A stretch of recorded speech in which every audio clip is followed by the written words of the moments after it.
Hello, hello, hello, hello! It's time yet for another updated twist on the Wednesday night Bible study that you have grown up with. Today, Reverend Dr. David Breeden will offer readings from the Hebrew and Christian scriptures that make up the Bible.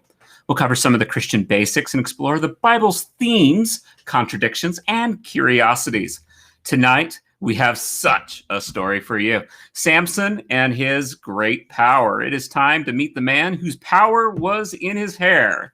And David Breeden, I don't know, is your power in your hair? Absolutely not. Absolutely not. I did bring some wine tonight. As you may know, those trivia buffs, beer did exist in the Palestine of the Hebrew scriptures, but it didn't catch the imagination in the way that wine did. And as we will find, Samson can't drink. By golly, he's not supposed to do that. So there you have it. We'll have a little toast to Samson here tonight. Awesome, awesome, awesome. Well, shall we go ahead and get on started? Well, absolutely, absolutely. Well, let's take a little look because, here's, it's a good question for you. Who can knock over tall buildings with a single push? Who can wrestle mighty lions to the ground? Who can kill whole armies with a jawbone? And who has the greatest hair ever? And, of course, the answer is indeed Samson. Even Cecil B. DeMille thought that Samson's story was big enough to make a movie about. So there you have it, a ripping good story straight out of the book of Judges in Hebrew scripture. Samson, Shimshon, is the man of the sun, and it is the book of Judges, chapters 13 through 16, one of the longer sustained narratives in the Hebrew scriptures. Now, one of the things about it is fairly complicated then, so let's take a peek. Here's the basic outline. Number one, he has a miraculous birth. I'll show you how in a moment. He killed him a lion when he was a little older than Davy Crockett with his bear, but the same kind of thing. Samson was a riddler before the Riddler. He has his foxes in the corn. Very smart way to burn down other people's fun. That donkey's jawbone, Delilah, the nemesis, and of course then his capture and his death. So it's a very complete story, one of the longer ones in Hebrew scripture. He has a miraculous birth. One of the things we learn very quickly in Hebrew scripture is anytime we are going into fairy tale land, into myth, and clearly tall tales and fiction, we have a miraculous birth.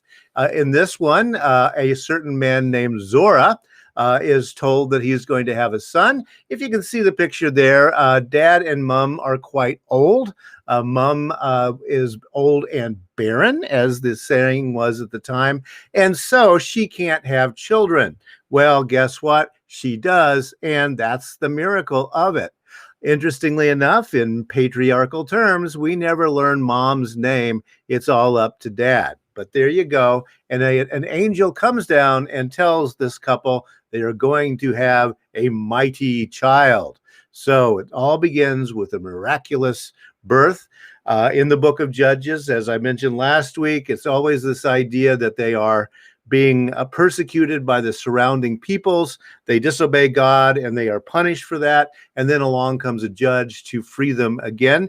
This one is a bit interesting in that he doesn't actually have any military victories. So he was a Nazarite, as I mentioned, so he has to abstain from wine and strong drink. He has to refrain from cutting the hair off of his head during the whole period of while he is a Nazarite. And one can become one and then stop being one and become one again, as we will see a little bit later in the story. And he can't touch the dead. That seems like a fairly odd thing, but it was very important to ancient Hebrews that the uncleanliness of the dead body. When the period of the continuance of the vow came to an end, the Nazirite had to present himself at the door of the sanctuary, and where he would have a lamb for a first-year lamb, a yearling lamb, as a burnt offering, then a ewe as a burnt offering, and finally he would offer a ram as a peace offering, and then he would cut off his hair and throw it into the sacrificial fire. Quite the deal if you're going to be a Nazirite. Well, yes, Samson indeed, makes good comic books. Those of you who did go to Christian Sunday school, I'm sure you had a great time with him. He is often confused with the Greek character Hercules, and indeed they do appear to have a common root in terms of the story of the mighty men. So once Samson went down to Timnah, and this is the New Revised Standard Version of the Bible that I'm reading straight out at the moment. And at Timnah, he saw a Philistine woman. Yes, these are the real Philistines, not just people who don't like opera. The Philistines are the people who surround the Hebrew people during this period. Then he came up and told his father and mother, I saw a Philistine woman at Timnah. Now get her for me as my wife. But his father and mother said to him, is there not a woman among your kin or among all the people that you must go to take a wife from the uncircumcised Philistines? Don't do it, right? But Samson said to his father, get her for me because she pleases me. Now, I think that we're going to get at a little bit about the emotional immaturity of this guy pretty quickly here. His father and mother did not know that this was from the Lord, for he was seeking a pretext to act against the Philistines. At that time, the Philistines had dominion over Israel.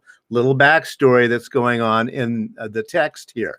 And this is going to be one of the questions, and this question is asked by rabbis down to our own day, is how are bad actors used for the good of God? And do they have a choice in being bad actors, or do they have to be bad actors in order to do what God wants to get done? It's a very interesting question. Well, yes, he killed him a lion when he was going off to his first wedding anyway. Then Samson went down with his father and mother to Timnah. When he came to the vineyards of Timnah, speaking of wine, suddenly a young lion roared at him. The Spirit of the Lord rushed on him, and he tore the lion apart barehanded as one might tear apart a goat. But he did not tell his father and mother what he had done. That's part of the plot. I mean, we don't know why he doesn't do that, but there he is ripping a lion apart. So, and notice that the Spirit of the Lord rushes in on him to give him this superhuman strength. That's part of the story, an important part of the story. Well, he killed him, this lion, and when he came to his father and mother, he gave some to them. And I missed a slide. Wait a minute. Then he went down and talked to the woman, and as she pleased Samson, he says, let's get married. Yay. After a while, he returned to marry her, and he turned aside to see the carcass of the lion, just wanted to check out his handiwork. And there was a swarm of bees in the body of the lion, and by golly, they had made some honey. He scraped it out with his hands and went on eating as he went and probably humming some sort of brave song of some sort or other. When he came to his father and mother, he gave some to them and they ate it, but he did not tell them that he had taken the honey from the carcass of the lion. Deep secret, as we will see why in just a moment. Well, here is Samson's riddle. Here's a little cartoon of him walking by the carcass of that poor lion with all the bees, getting himself some honey. His father went down to the woman, and Samson made a feast there as the young men were accustomed to do. So party, wedding. When the people saw him, they brought 30 champions to be with him. Wow, companions. So we're going to have a great big wedding party, but we have to remember that this is in enemy territory, and it's important to the story. Let me now put a riddle to you, says Samson. If you can explain it to me within the 7 days of this feast and find it out, then I will give you 30 linen garments, really fancy garments, right? And 30 festal garments. But if you cannot explain it to me, then you shall give me 30 linen garments and 30 festal garments. So there you have it. It's a big wager. So they said to him, ask your riddle. Let us hear it. And he said to them, out of the eater came something to eat. Out of the strong came something sweet. But for 3 days, they could not explain the riddle. So they're sitting around, oh my gosh, having a wedding party, and they just can't figure out the answer to that particular riddle. Well, of course, the reason they can't is it's not a riddle that can be understood outside of the context of knowing what he actually did. So it's not really a very fair riddle going on. On the 4th day, they said to Samson's wife, ding, ding, ding. Another part of this story is that the women in Samson's life really are very unfortunate often, and also add a lot to the plot, shall we say. Coax your husband to explain the riddle to us, or we will burn you and your father's house with fire. Have you invited us here to impoverish us? So we'll burn your house down and kill you if you don't find the answer for us. So Samson's wife wept before him, saying, you hate me. You do not really love me. You have asked a riddle of my people, but you have not explained it to me. He said to her, look, I have not told my father or my mother. Why should I tell you? She wept before him the 7 days that the feast lasted. Now, don't notice that is a contradiction, because we already learned that there were 4 days went by before we even bothered asking, right? But there you go. And because she nagged him, on the 7th day, he told her. Then she explained the riddle to her people. The men of the town said to him on the 7th day, before the sun went down, what is sweeter than honey? What is stronger than a lion? And he said to them, if you had not plowed with my heifer, you would not have found out my riddle. So you guys were not playing fair is the point here. And he's not happy, shall we say. Then the Spirit of the Lord rushed on him. You know, it's sort of like Popeye, you know, with the spinach thing. Suddenly he gets the strength and he goes down to Ashkelon. He kills 30 men of the town, takes their spoils, and gives the festal garments to those who had explained the riddle. In hot anger, he went back to his father's house, and Samson's wife was given to his companion who had been his best man. So Samson says, I'm out of here. Forget you, wife. I'm going home to mom and dad. In Ashkelon today, and it is a city that still exists, you too can see this monument to Samson. It is him holding a big pillar and a very strong stone arms there in Ashkelon. Well, so we see a pattern that's going on here. Unlike Gideon, Samson is not a great warrior. He's not a general. All he does is kill people with his extreme strength. And generally he kills these people out of some kind of spite rather than any kind of military advantage. So after a while, at the time of the wheat harvest, so in the fall, Samson went to visit his wife, bringing along a kid. So he's going to bring along a nice sacrifice and some barbecue. He said, I want to go into my wife's room. But her father would not allow him to go in. Her father said, I was sure that you had rejected her, so I gave her to your companion. Is not her younger sister prettier than she? Why not take her instead? Samson said to them, this time when I do mischief to the Philistines, I will be without blame. You can't blame me for what I'm going to do next, because you guys have really ticked me off. Well, yeah, I mean, it's not all that righteous, as you might imagine here. He's the one who walked out on wifey. In those days, women could not be without husbands after they had been married. And so dad is fixing the problem, but Samson is very displeased. More on the foxes and the corn. So Samson went and caught 300 foxes and put some torches, and he turned the fox's tail to tail and put the torch between each pair of tails. When he had set fire to the torches, he let the foxes go into the standing grain of the Philistines and burned up the shocks and the standing grain, as well as the vineyards and the olive groves. So he does a lot of damage because he's ticked off in a way that wasn't very nice to foxes, as you can imagine. I guess it's a pretty smart way to do it if you want to spread fire very quickly. And there you go. So Samson is not a particularly nice guy. Again, one of the questions, does God do his will toward good by employing the means of people who are not so good? Oh dear. Then the Philistines asked, who has done this?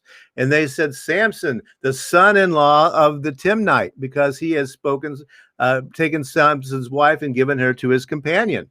So, the Philistine guys, their farms burned out. They're very aware of what is happening.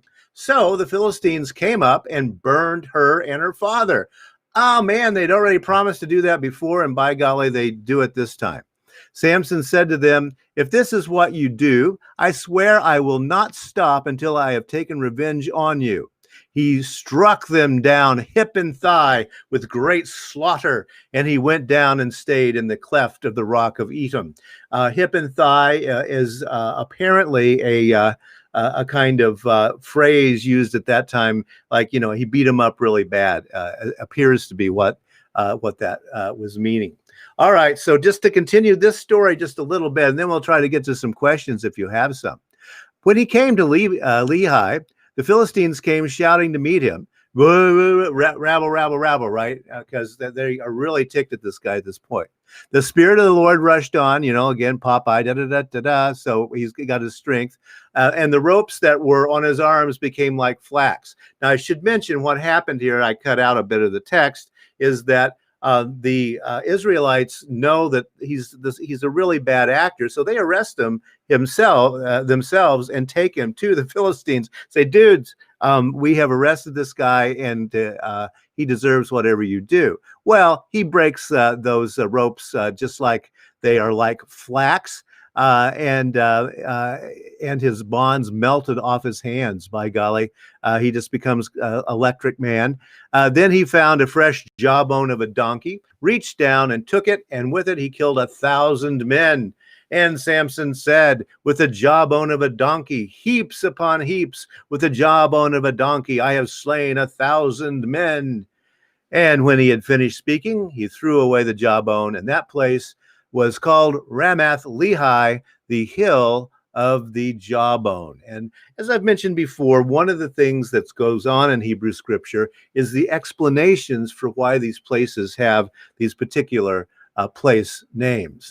All right, well, let's stop off here for a moment and see if we have any, more like the Incredible Hulk than Popeye. True, right, yes.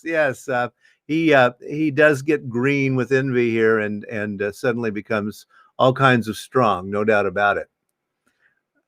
Yes, no, he's a little hard to admire. A little bit, a little hard.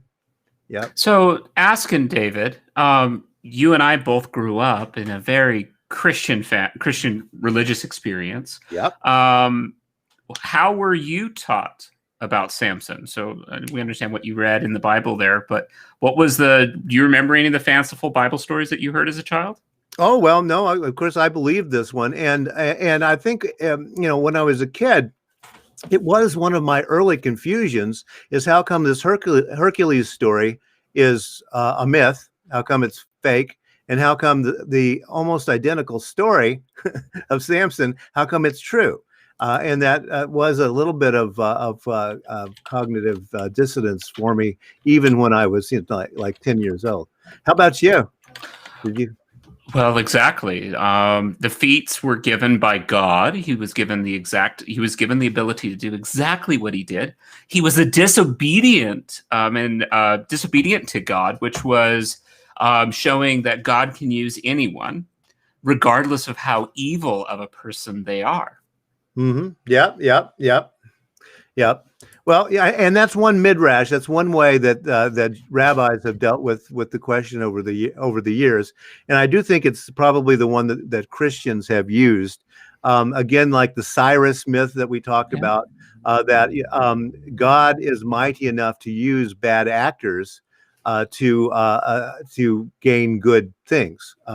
And that's one of the things that Christianity has kind of developed that really didn't develop in the thinking of the way the Hebrews were dealing with these as much. So, yeah.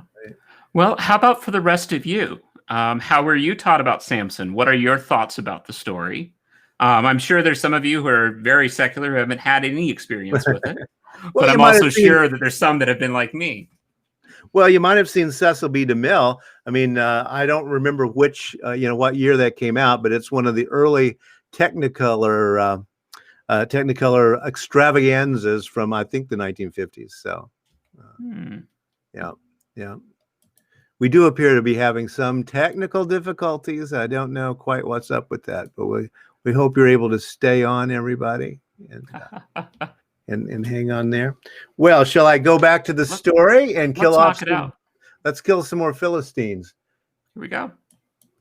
All right. So now he's going to be a judge for 20 years.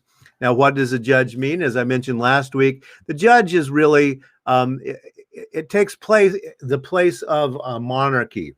This is a time between the conquest of Palestine and the beginning of the Hebrew monarchy.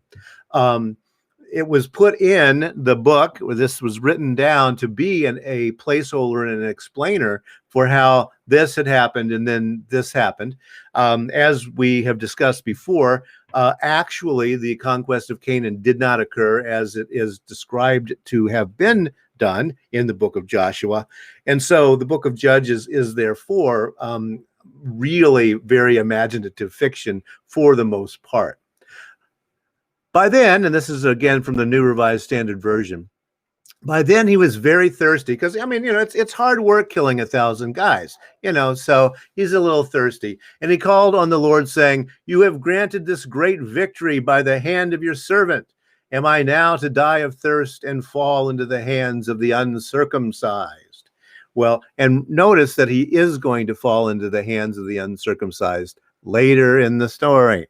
So God split open the hollow place that is at Lehi, and water came from it. When he drank, his spirit returned, and he revived. Therefore it was named In Hakor, the spring of the one who called, because Samson says, calling God, I need some water, which is at Lehi to this day.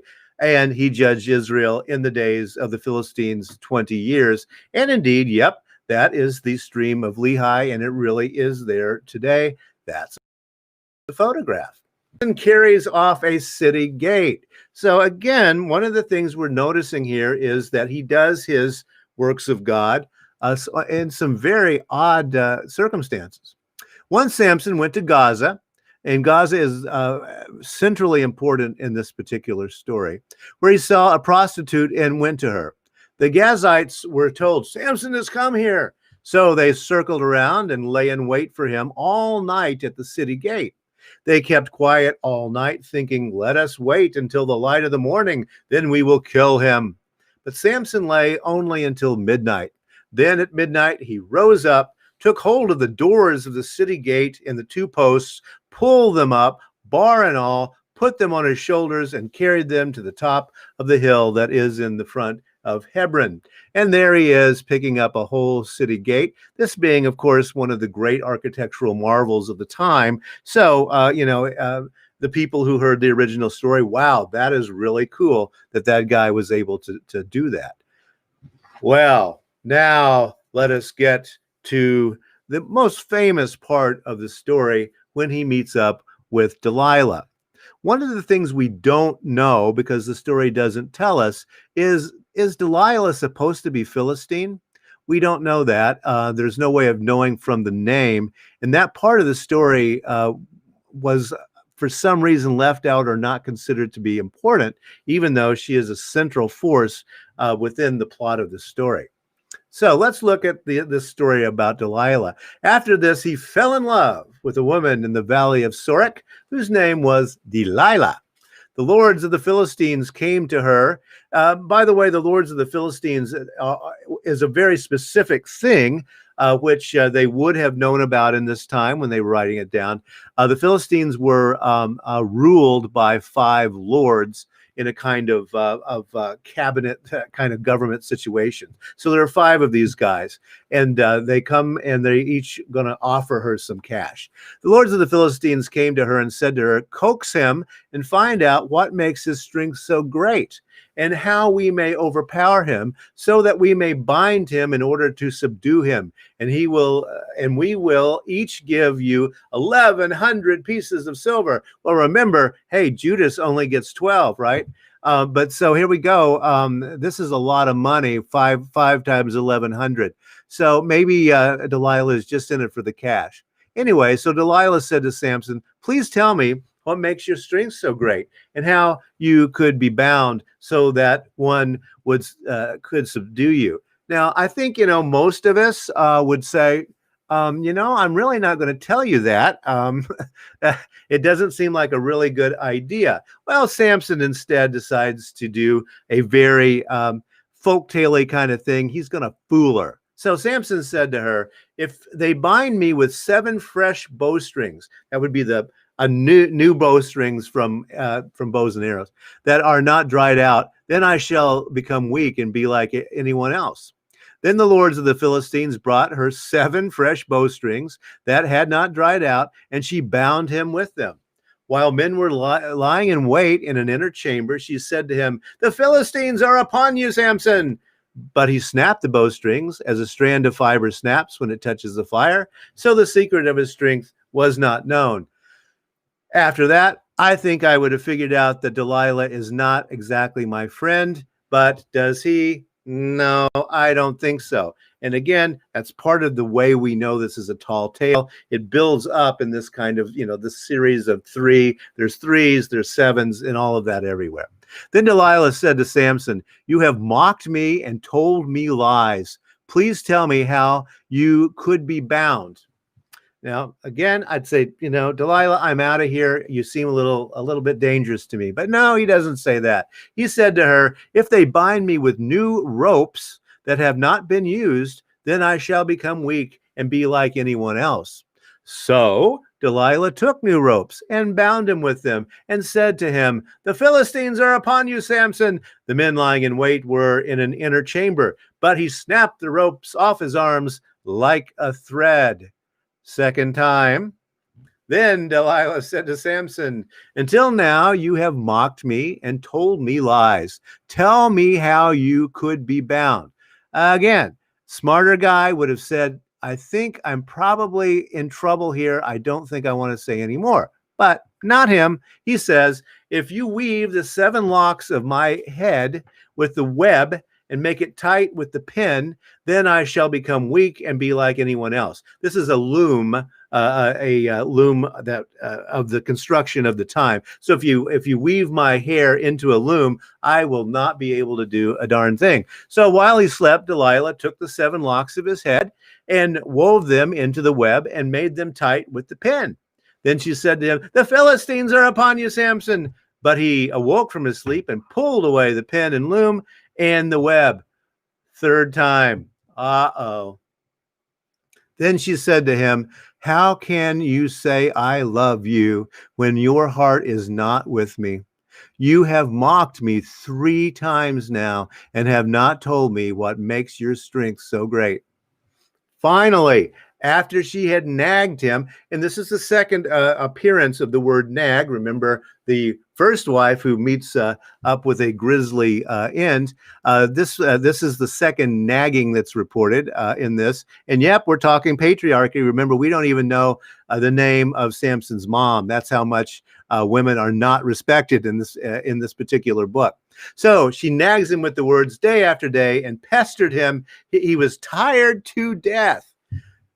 Dude, just go somewhere else. But no. So he told her his whole secret and said to her, "A razor has never come upon my head.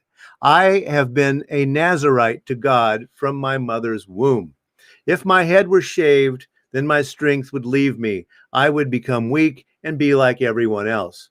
anyone else. So now, anyone else would say, wait a minute, dude, why did you do that? But he finally fesses up, and what he thinks is going to happen, duh, dude. But here you go. And so now we have the capture and the death. And see, you have in this particular painting, he's asleep there, and Delilah's reaching out. She is calling for a guy, it's reported in the text, to come over with some scissors here. So then Delilah realized that he had told her his whole secret. She sent and called the lords of the Philistines, saying that this time come up, for he has told the whole secret to me. Fourth time's charm. Then the lords of the Philistines came up to her and brought the money in their hands. She let him fall asleep on her lap, and she called a man and had him shave off the 7 locks of his head. He began to weaken, and his strength left him. Then she said, the Philistines are upon you, Samson. When he awoke from his sleep, he thought, I will go out as other times and shake myself free. But he did not know that the Lord had left him. All right, so the Philistines seized him and gouged out his eyes. Just all in a day's work, right? They brought him down to Gaza and bound him with bronze shackles, and he ground at the mill in the prison. But the hair of his head began to grow again after it had been shaved. Very famous medieval, late medieval, early Renaissance work here of poor old Samson turning the treadmill there, working away, grinding corn for others. Well, they've finally beaten this guy who has tricked them and killed them and everything. So what are the Philistines going to do but have a party, right? Now the lords of the Philistines gathered to offer a great sacrifice to their god Dagon, and to rejoice, for they said, our God has given Samson, our enemy, into our hand. Now, we know that one of the things about Hebrew scripture is it's always about a battle of the gods. And so are we going to let this Dagon guy get away with this? I don't think so. Dagon is usually shown as some kind of half-aquatic creature as a god. The creature from the Black Lagoon is apparently modeled, whoever created that modeled it on the depictions of Dagon. When the people saw him, they praised their God, for they said, our God has given our enemy into our hand, the ravager of our country, who has killed many of us. Yeah, I think maybe they didn't really say that. That's a little misreported there, right? From another point of view. And when their hearts were merry, they said, call Samson and let him entertain us. Now, it's not reported how he's going to entertain. He has been blinded. Maybe he's just going to wander around. I don't know. So they called Samson out of the prison, and he performed for them something. They made him stand between the pillars, and Samson said to the attendant who held him by the hand, let me feel the pillars on which the house rests, so that I may lean against them. That wily Riddler, he's at it once again, isn't he? And indeed, that's how the story is going to end, with a picture in which some form you've seen probably several different places. Now the house was full of men and women. All the lords of the Philistines were there, and on the roof there were about 3,000 men and women who looked on while Samson performed. Then Samson called to the Lord and said, Lord God, remember me and strengthen me only this once, O God, so that with this one act of revenge, I may pay back the Philistines for my 2 eyes. Notice that this guy can't get out of his own egotistical narcissism even long enough to pray for the final time. And Samson grasped the 2 middle pillars on which the house rested, and he leaned his weight against them, his right hand on the one, his left hand on the other. Then Samson said, let me die with the Philistines. Again, not something that is really all that acceptable within Hebrew tradition. So he's going to end his life being just as kind of obtuse as he started out. He strained with all his might, and the house fell on the lords and all the people who were in it. So those he killed at his death were more than those he had killed during his life. And there you go. he goes out in a blaze of glory, or at least a general collapse of some architecture, smashing his enemies like little bugs. And that's the story of Samson. Judas was a poor negotiator. Delilah's higher price due to better negotiating skills only adds to her. Well, we've got a couple questions to dig on in here. Let's give this a shot here. Yep. Actually, we're going to do that. Okay, so taking a look here, kind of going down from the top on down. We have a question from Teresa. She wanted to better understand the concept of God using a bad actor for good. Oh, okay. Well, I mean, the whole thing about the book of Judges is that God is getting revenge on the enemies of the Israelites. So, yeah, I mean, you have to. This is not about peace, love, and understanding. This is about killing the neighbors and taking their stuff. We could say that that Yahweh in this particular case is not a good guy either, because it's all about killing the enemy. So yeah, and that's a pretty common trope when you're dealing with many times fundamentalism Christianity. We look out at the world at specific rulers that we may not agree with who they are. We'll treat them. We call them like Darius, and you see the Trump coin with the flag of Darius right on it for the very reason that God is going to use him for great things. If you talk to the evangelical right. All right. Yes, absolutely. All you got to do is a little web search on those two names, and you're going to be scared. So, yeah. So yes, no, it's a good thing to kill Philistines. You got to accept that premise of the story, or it doesn't make a lot of sense. It's just a bunch of murder. Yeah, at that point. Yeah. Joyce Riedessel asked the question. The Philistines were actually a very cultured people. How did they get the very churlish reputation that they have today? Because the Hebrews wrote the book. Yeah, I mean it's truly amazing. Again, the real history and the biblical history are miles apart. Really, what appears to have happened is that the Hebrew peoples were a lower caste of people within the Palestine of the day. Palestine, Philistine. You see that there's a commonality there. Canaanite kind of thing, and yeah, they were much more highly developed as a civilization than were the Israelites. As a matter of fact, the Israelites didn't even apparently develop metallurgy. They had to buy their weapons from other people. They didn't develop into that place. That's why when you have you beating your sword into a pruning hook as a symbol of peace, right? That was done because the Israelite people didn't have metallurgy, so they couldn't just make another thing. They had to keep reusing the stuff that they had bought from the Philistines. But yeah, and then of course, then that Philistine becomes the word for the unartistic. In the late 19th century, Oscar Wilde especially hated Philistines, but they were a very different kind of Philistine. They were the ones who didn't like opera, right? So. Hoyt has a couple comments for us. I think he's mostly commenting to others, but he makes the comment: Philistines needed better architectural engineers. Yeah. Don't let the whole building rest on two pillars that a guy can hug. Yeah. Don't do that. Just avoid. Yeah. Yeah. Well, we are getting right up at 7:40. And so it is about time for us to bring tonight to a close, at least for this subsection of our presentation. We have our after party, which I'm going to go ahead and throw the link on into chat here. There we go. And I will get the Zoom up here very shortly, momentarily, and we'll be there to work with you.